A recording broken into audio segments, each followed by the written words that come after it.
Nous nous inquiétons aussi sur le sort des agents contractuels des collèges du département.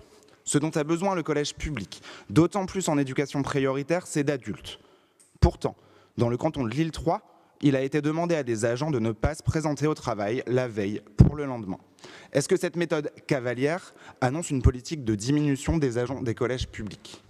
Et moi, sur 2 points, je vais venir sur le PEDC et sur les CDD. Sur les CDD, si vous voulez, c'est simplement que le président signe les CDD. Ce n'était pas une habitude dans la maison. Il l'a dit il y a 1 mois et demi. Et quand ça arrive la veille, les gens ne peuvent pas travailler le lendemain. Et les CDD dans la maison, ce n'est pas open.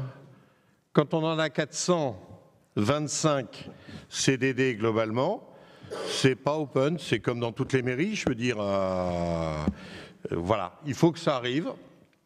Un emploi, il est validé par la présidence, un CDD est validé par la présidence, un contrat d'apprentissage sera validé. Voilà, c'est du travail, mais il faut une fiche argumentaire pour justifier d'avoir des CDD maintenant dans cette maison.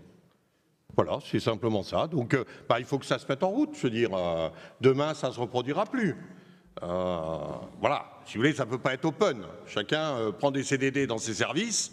Et moi, quand je regarde mes indicateurs mensuels, tous les ans, j'ai mes CDD qui augmentent. Donc, ça va pas le faire complètement.